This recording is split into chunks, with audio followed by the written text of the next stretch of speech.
1967, Bubba Smith, Baltimore Colts. Here's the twist. The Colts weren't even bad in 1966. They ended up with the #1 pick because of a trade they made with the Falcons the year before, swapping future picks in a deal that backfired hard for Atlanta. Baltimore used that pick on Bubba Smith, a 6'7", 265-pound defensive end out of Michigan State who dominated college football with raw power and closing speed. He joined a roster already filled with talent, Johnny Unitas, Lenny Moore, Raymond Berry, and immediately made the defense scarier. Bubba helped Baltimore reach Super Bowl III in just his second season, and though they lost to the Jets, he would go on to become a Pro Bowl defender and a fan favorite. He also became one of the first NFL players to fully transition to Hollywood stardom after retirement. 1968, Ron Yary, Minnesota Vikings. Minnesota finished with 3 wins in 1967.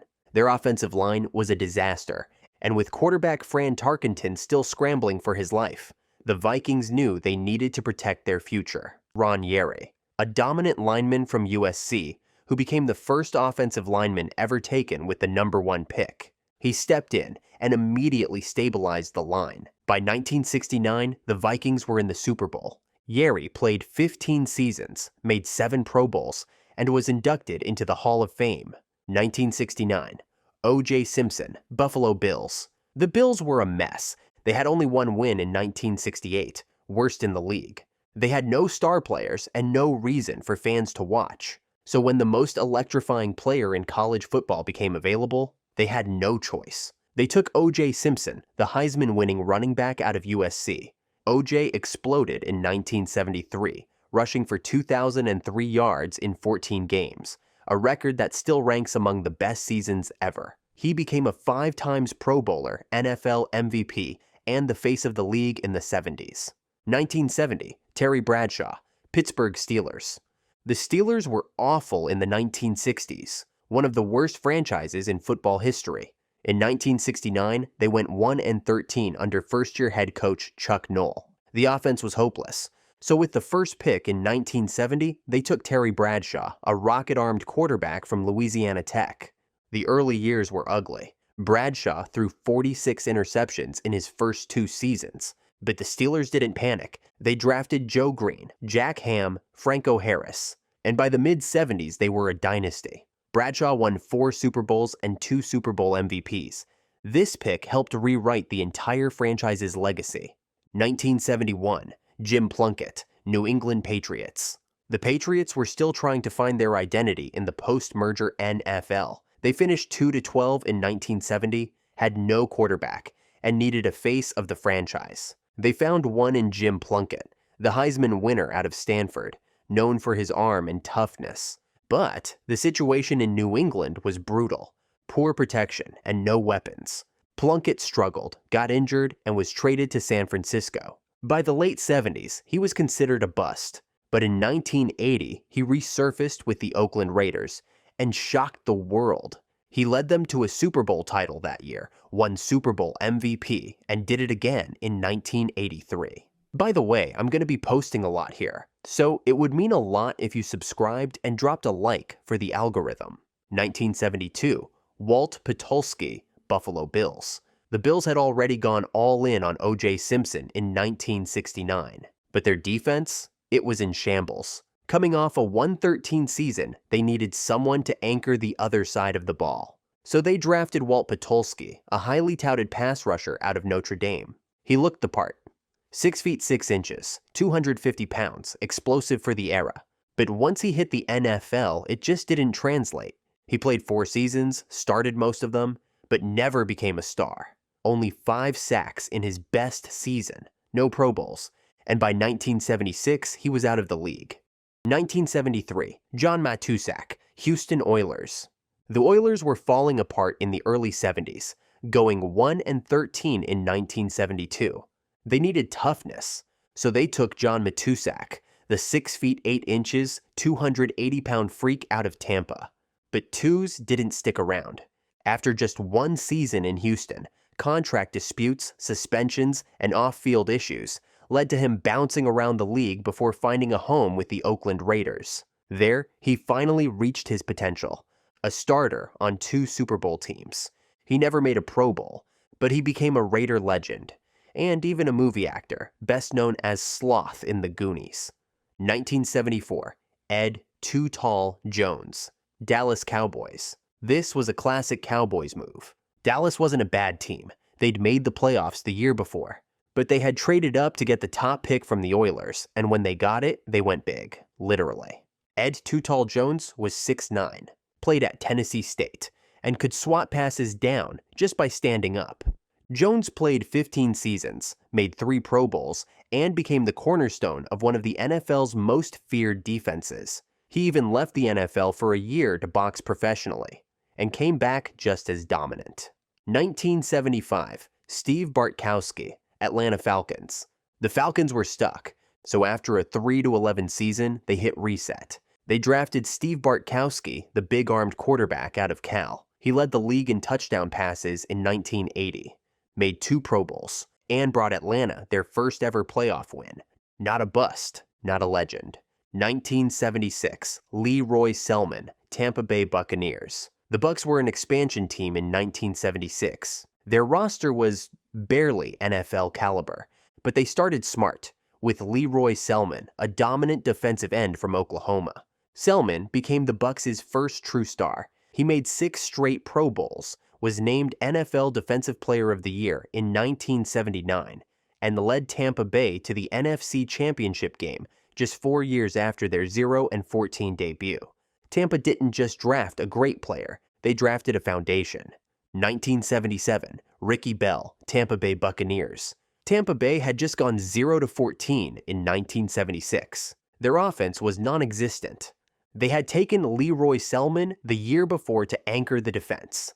Now, it was time to build the other side. Head coach John McKay went with a familiar face, his former USC running back Ricky Bell. Bell had been a Heisman finalist, but injuries plagued his career. He had one great season in 1979, rushing for 1,263 yards and leading Tampa to the NFC title game. But by 1982, he was out of the league. And tragically, by 1984, he had passed away at just 29 years old due to a rare muscle disease. 1978, Earl Campbell, Houston Oilers. Now this pick hit. Houston was trending upward under head coach Bum Phillips, but they needed a star. So they traded with the Bucs for the number 1 pick and selected Earl Campbell, the Heisman winner from Texas. And from day 1, he was the most feared runner in football. NFL MVP in 1979, 5-time Pro Bowler, 3 times rushing champion. He carried the Oilers, literally. Injuries caught up fast, and his career didn't last long, but those first few years were legendary. 1979, Tom Cousino, Buffalo Bills. After the OJ years, the Bills were back to square one. They needed defense. So they took Tom Cousino, a star linebacker from Ohio State. But there was a problem. He never played a single down for them. Instead, Cousino jumped to the CFL, signing a record-breaking contract with the Montreal Alouettes. By the time he returned to the NFL in 1982, Buffalo had already traded his rights to the Browns. He was a solid player in Cleveland, but never a star. The only silver lining? The Bills used the draft pick they got from trading him to draft a kid named Jim Kelly. 1980, Billy Sims, Detroit Lions. The Lions had hit rock bottom, going 2-14 in 1979. They had zero offense. Billy Sims, the flashy Heisman-winning running back from Oklahoma, who juked like Barry Sanders before Barry existed, and he delivered right away. Sims rushed for 1,303 yards and 13 touchdowns as a rookie. He won Offensive Rookie of the Year, made 3 Pro Bowls, and helped make Detroit watchable again. But then came the knee injuries. By 1984, he was out of the league after just 5 seasons. Still, in that short time, he racked up over 5,000 yards and 47 touchdowns. 1981, George Rogers, New Orleans Saints. The Saints had never had a winning season, ever. They had the league's worst record in 1980, 1-15, and they needed a workhorse. So they drafted George Rogers, the Heisman winner from South Carolina. And right away, he led the league in rushing as a rookie, with 1,674 yards. He made 2 Pro Bowls and gave the Saints their first real offensive identity. Later, he helped Washington win a Super Bowl in 1987 as a role player. 1982, Kenneth Sims, New England Patriots. New England went 2-14 in the 1981 season. They had needs everywhere, but especially on defense. So they took Kenneth Sims, a dominant defensive end out of Texas. He was supposed to be the anchor, but what they got was a disappointment. He started just 74 games over 8 seasons, recorded only 17 sacks, and never made a Pro Bowl. New England wanted a Bruce Smith. They got a reminder that sometimes production in college doesn't carry over. 1983, John Elway, Baltimore Colts, then traded to Denver Broncos. The Colts were desperate. They needed a savior, and John Elway was the guy. Strongest arm the scouts had ever seen. He could have played Major League Baseball. So Baltimore took him number 1 overall. But Elway said no thanks. He refused to play for the Colts, threatened to go play baseball for the Yankees, and forced one of the most dramatic trades in NFL history. The Colts dealt him to Denver, where Elway became a legend. 5 Super Bowl appearances, 2 Super Bowl wins, NFL MVP in 1987, Hall of Famer. He retired with over 50,000 passing yards, over 300 total touchdowns, and a legacy as one of the greatest quarterbacks ever. 1984, Irving Fryar, New England Patriots. This was the rare year when a wide receiver went number 1 overall.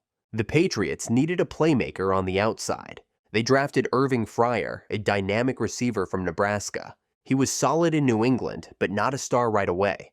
It wasn't until he went to Miami and later Philadelphia that he hit his peak. Fryar eventually racked up over 12,000 receiving yards and made 5 Pro Bowls. He played 17 seasons, caught passes into his late 30s, and was one of the most consistent, durable wideouts of his era. 1985, Bruce Smith, Buffalo Bills. This might be the best defensive pick in NFL history. The Bills were 2-14. They needed someone to build around, especially on defense. They took Bruce Smith, a monster defensive end out of Virginia Tech. He delivered immediately. He became the NFL's all-time sack leader with 200 career sacks. He made 11 Pro Bowls, won 2 Defensive Player of the Year awards, and helped Buffalo reach 4 straight Super Bowls in the 1990s. 1986, Bo Jackson, Tampa Bay Buccaneers. This might be the most bizarre number 1 pick in NFL history. The Bucs were coming off a terrible season and needed a star. Bo Jackson was that and more, a once-in-a-generation athlete who had just won the Heisman at Auburn. But Tampa blew it. They flew Bo to a team visit on a private jet, which violated NCAA rules. Bo was furious, and he told them, "If you draft me, I won't sign." Tampa did it anyway, and Bo stayed true to his word. He signed with the Kansas City Royals, skipped the NFL entirely for a year, and then re-entered the draft.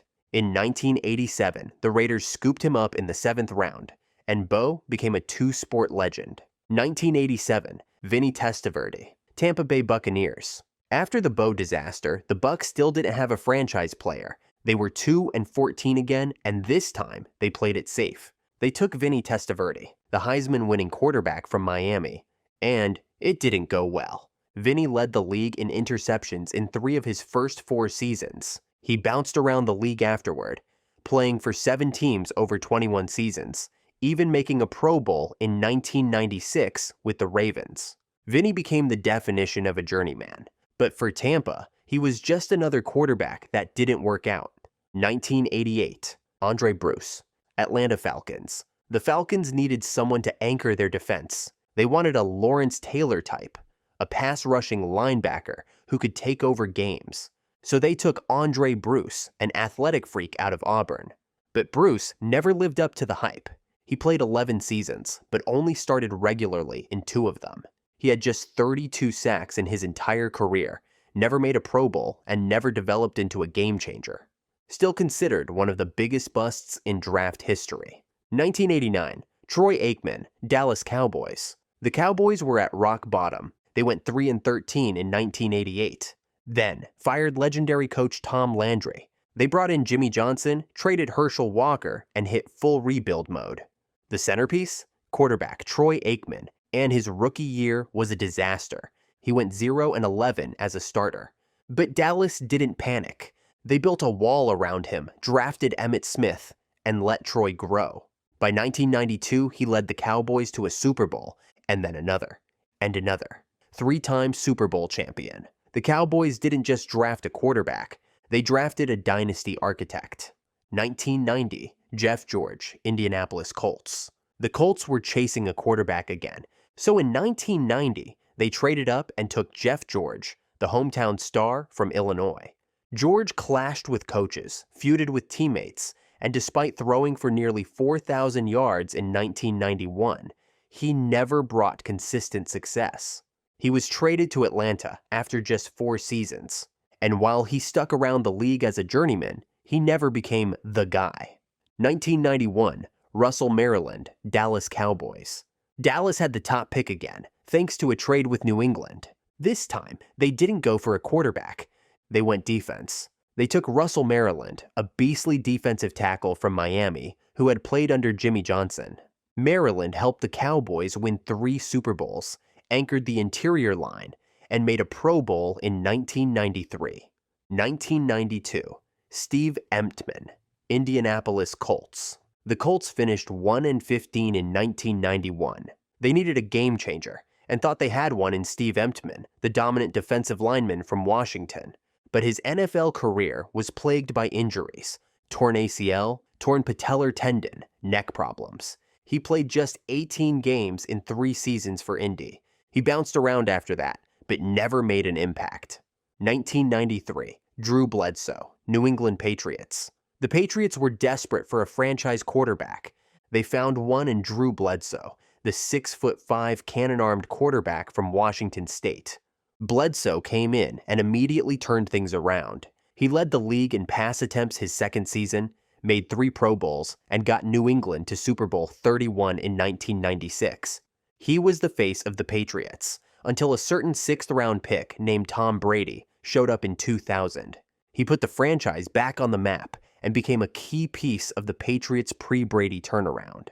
1994, Dan Wilkinson, Cincinnati Bengals. The Bengals were a mess in the early 90s. They needed defense. So they picked Dan Big Daddy Wilkinson, the 6'4", 315-pound defensive tackle from Ohio State. He was solid, never dominant. Wilkinson played 12 seasons, racked up 54.5 career sacks, and started over 180 games. But he never made a Pro Bowl, never became a game wrecker, and didn't lift the Bengals out of their slump.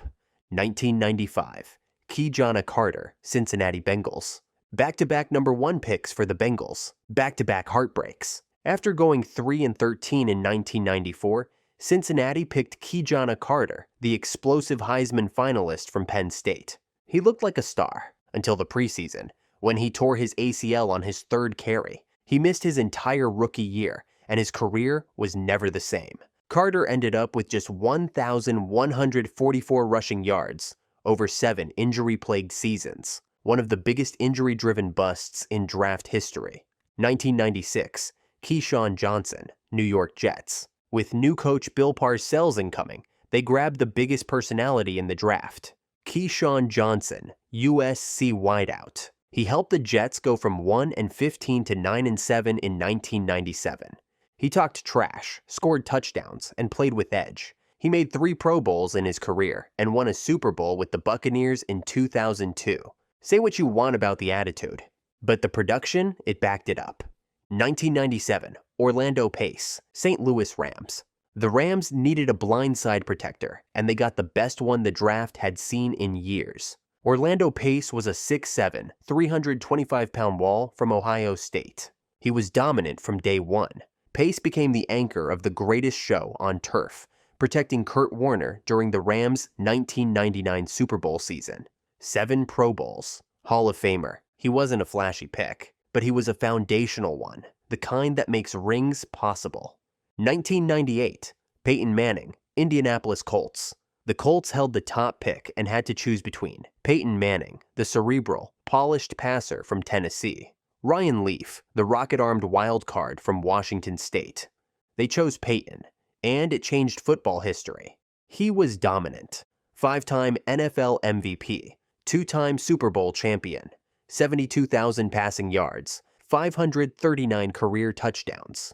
1999, Tim Couch, Cleveland Browns. After 3 years without a franchise, the Cleveland Browns returned in 1999 with the #1 pick. They needed a quarterback to lead the reboot, and chose Tim Couch from Kentucky.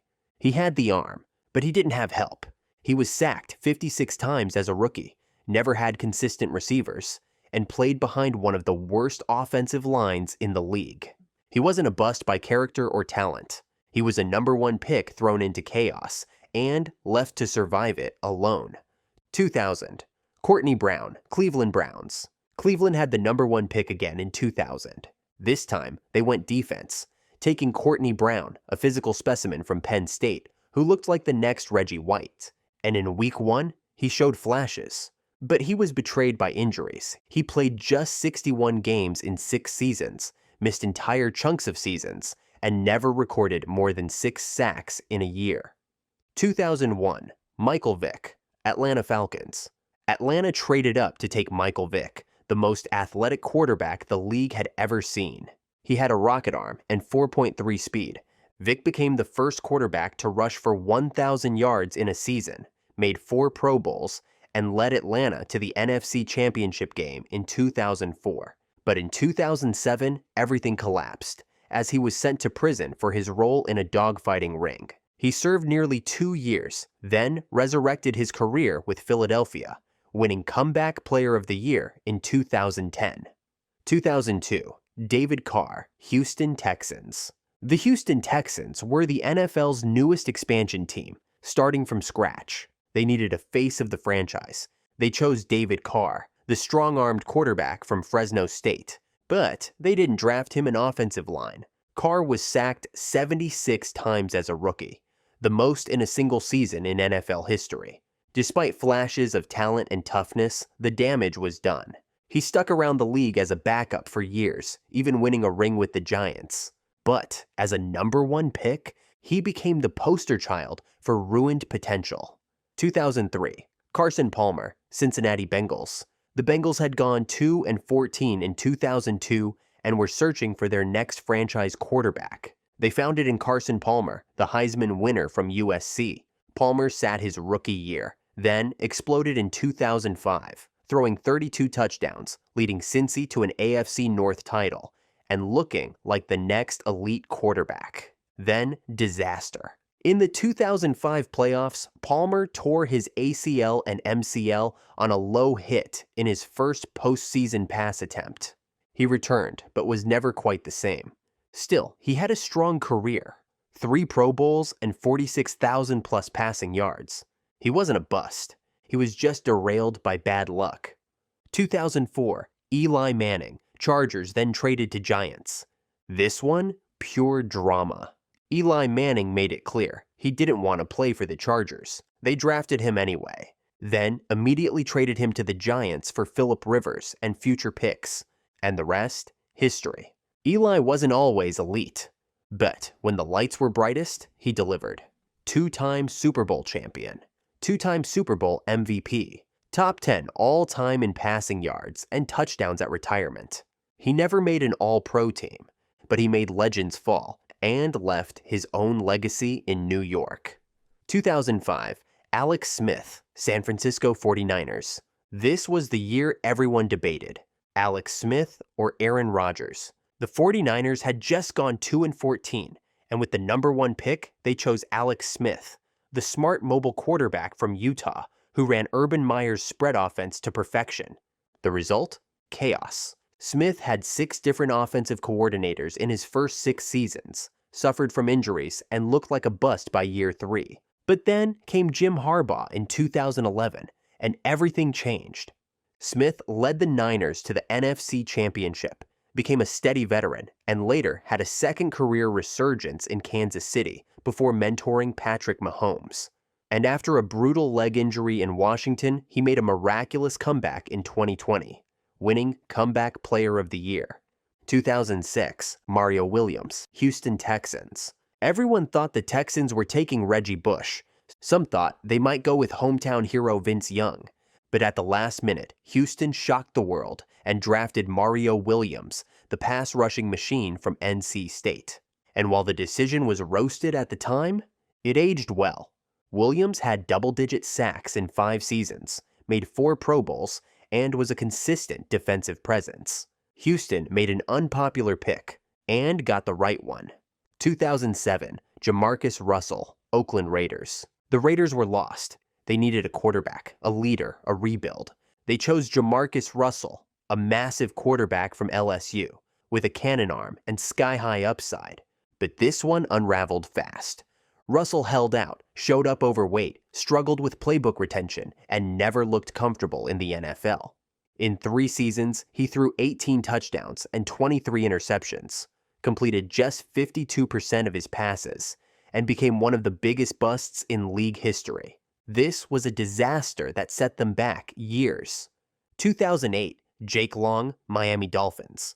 The Dolphins had just gone 1-15 in 2007. They were starting over, again, and needed a safe, foundational pick.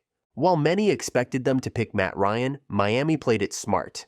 They drafted Jake Long, a dominant left tackle from Michigan. Long made 4 straight Pro Bowls, 2 All-Pro teams, and protected Chad Pennington during the Dolphins' shocking 11-5 turnaround in 2008. He was reliable, physical, and technically elite. Injuries shortened his career, but when healthy, he was one of the best tackles in the league. 2009, Matthew Stafford, Detroit Lions. The Lions had just finished 0-16. They needed everything, but mostly, they needed hope. Matthew Stafford, the big-armed quarterback from Georgia. The early years were brutal. He got injured in year 1, threw 20 interceptions in year 2. But by 2011, he exploded, throwing for 5,038 yards and 41 touchdowns, leading Detroit to the playoffs. Over the next decade, Stafford became the heart of the Lions, setting franchise records in nearly every category. But Detroit never gave him a complete team. Just Calvin Johnson and a revolving door of coaches, defenses, and chaos.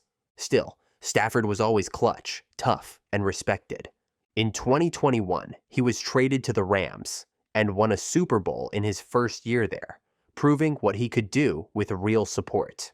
2010, Sam Bradford, St. Louis Rams. The Rams were lost. They'd gone 1-15 and were cycling through quarterbacks like rental cars. They needed a savior and picked Sam Bradford, the Heisman-winning QB from Oklahoma. He set the record for most completions by a rookie and won Offensive Rookie of the Year.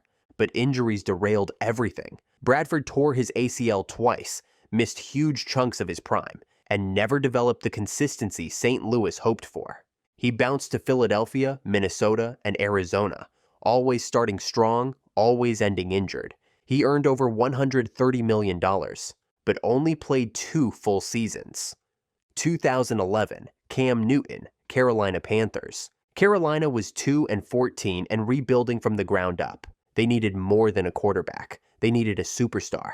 And Cam Newton was exactly that. He burst into the league with over 4,000 passing yards and 700 rushing yards as a rookie, something no one had ever done.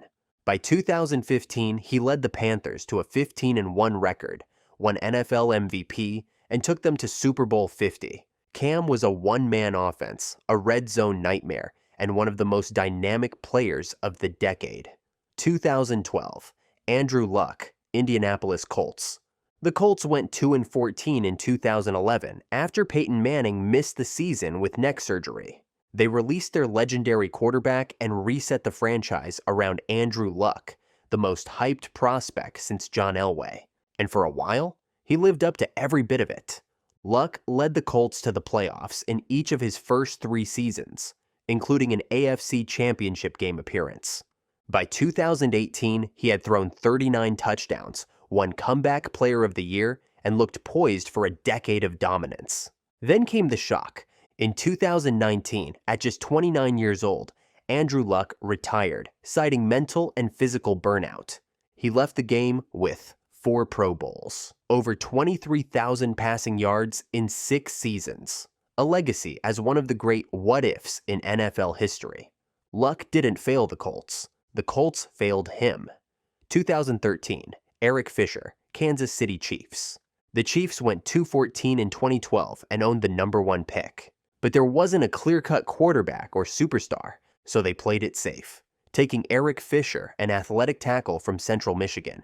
Fisher struggled early and took a few years to develop, but eventually, he became a rock. He started over 100 games for Kansas City, made 2 Pro Bowls, and was the blindside protector for Patrick Mahomes during their Super Bowl 54 run. He wasn't the star of that team, but he helped make the stars shine. 2014, Jadeveon Clowney, Houston Texans. Coming off a 2-14 season, the Texans had talent, but they needed another game changer on defense. Enter Jadeveon Clowney, fresh off one of the most viral hits in college football history. He was 6 feet 5 inches, 266 pounds, and ran a 4.5. On paper, he was a Hall of Famer waiting to happen, but his NFL career has been complicated. Injuries slowed him down early, but once he got healthy, he became a dominant run defender, made 3 Pro Bowls, and formed a lethal duo with J.J. Watt. He's had a good career, but for a #1 pick, it always felt like it should have been more. 2015, Jameis Winston, Tampa Bay Buccaneers. Tampa Bay had gone 2-14 and was looking for a franchise quarterback. They chose Jameis Winston, the charismatic rocket-armed Heisman winner from Florida State. And in true Jameis fashion, it was a roller coaster. He threw for over 4,000 yards 3 times, including 5,109 yards and 33 touchdowns in 2019, but also threw 30 interceptions that same year. He became the first player ever with 30 touchdowns and 30 interceptions in a season. Tampa moved on after 5 seasons, and with Tom Brady, they won the Super Bowl the very next year. 2016, Jared Goff, Los Angeles Rams. The Rams traded up from number 15 to number 1 in a blockbuster deal with the Titans to draft Jared Goff, the California kid, with a quick release and smooth mechanics. His rookie season was disastrous. He went 0-7 as a starter and looked overwhelmed. But in 2017, with Sean McVay at the helm, everything changed. Goff led the Rams to back-to-back division titles and a Super Bowl appearance in 2018. Still, doubts lingered. In 2021, the Rams traded Goff and multiple first-round picks for Matthew Stafford. Goff landed in Detroit, where he's quietly had a career revival, helping turn the Lions into real contenders. 2017, Myles Garrett, Cleveland Browns. After going 1-15 in 2016, the Browns were rebuilding for like the 20th time. They drafted Myles Garrett, a 6'4", 270-pound athletic freak from Texas A&M, and he became a cornerstone the moment he stepped on the field. 5-time Pro Bowler, over 80 career sacks, and counting. Garrett is everything you want in a #1 pick, productive, disruptive, and unblockable at his best. 2018, Baker Mayfield, Cleveland Browns. Yes, the Browns had the #1 pick again, and they went bold, taking Baker Mayfield, the brash Heisman winner from Oklahoma. And at first, it worked. Baker broke the rookie record for passing touchdowns, led Cleveland to their first playoff win since 1994, and looked like the long-awaited franchise quarterback. Then came 2021, injuries, inconsistency, and regression. The Browns moved on, and Baker bounced to a few different teams. He gave Cleveland hope, but long-term greatness still out of reach. 2019, Kyler Murray, Arizona Cardinals. The Cardinals had just drafted a quarterback, Josh Rosen, the year before. But after going 3-13, hiring new coach Cliff Kingsbury, and seeing Kyler Murray tear up college football, they hit reset again. They drafted Kyler #1 overall, and he brought electricity. 2019 Offensive Rookie of the Year, 2 times Pro Bowl selection, over 13,000 passing yards and 2,300 rushing yards in his first 4 seasons. He's been dazzling and frustrating. Injuries, coaching chaos, and questions about leadership have clouded the hype. The Cardinals bet big, and with a new regime in place, Kyler's next chapter is make or break. 2020, Joe Burrow, Cincinnati Bengals. The Bengals were 2-14. They got Joe Burrow, the coolest man in the room, and maybe the most NFL-ready QB in years. After a promising rookie start, his season ended with a torn ACL. But in 2021, he came back with a vengeance. led the Bengals to their first Super Bowl appearance in 33 years, set franchise records for yards and touchdowns. He's accurate, calm, and elite in crunch time. And most of all, he made Cincinnati believe again. This pick was a franchise reset button, and it worked. 2021, Trevor Lawrence, Jacksonville Jaguars. Jacksonville was the worst team in the league. They picked Trevor number 1 and threw him into a disaster. Urban Meyer lasted 13 games. The offense was broken. The culture was toxic. But once Doug Peterson arrived, Lawrence took off. 4,100 plus yards and a playoff win in year 2. Massive comeback win versus the Chargers in the 2022 wildcard round. He's growing into the player everyone expected. And if Jacksonville builds it right, Lawrence could be a decade-long answer. 2022, Travon Walker, Jacksonville Jaguars. A surprise pick. Many expected Aiden Hutchinson to go first, but the Jags went with Travon Walker, the freakishly athletic defensive end from Georgia. So far, he's been solid, not spectacular. His story is still being written, and soon we'll find out if this was the right gamble. 2023, Bryce Young, Carolina Panthers. Carolina traded up to get him because they believed Bryce Young was their guy. But his rookie year? Brutal. Young was pressured constantly and looked overwhelmed. Still very early. But this one's all about what happens next. 2024, Caleb Williams, Chicago Bears. With the 2024 pick, the Bears chose Caleb Williams, the Heisman-winning phenom from USC. And the hype is unreal. He's got the Mahomes comps, the arm, the creativity. And now he's stepping into a rebuilt Chicago offense loaded with weapons. 2025, Cam Ward, Tennessee Titans. The Titans hit the reset button. They moved on from the Ryan Tannehill era, acknowledged the Will Levis experiment wasn't the answer, and used the number 1 pick in 2025 to draft Cam Ward, the electric quarterback from Miami. The Titans are building around him, new weapons, young line. In a post-Derrick Henry world, Tennessee is hoping Ward becomes their new identity. If you enjoyed this, I'm going to be posting a lot here, so it would mean a lot if you subscribed. Thanks for watching.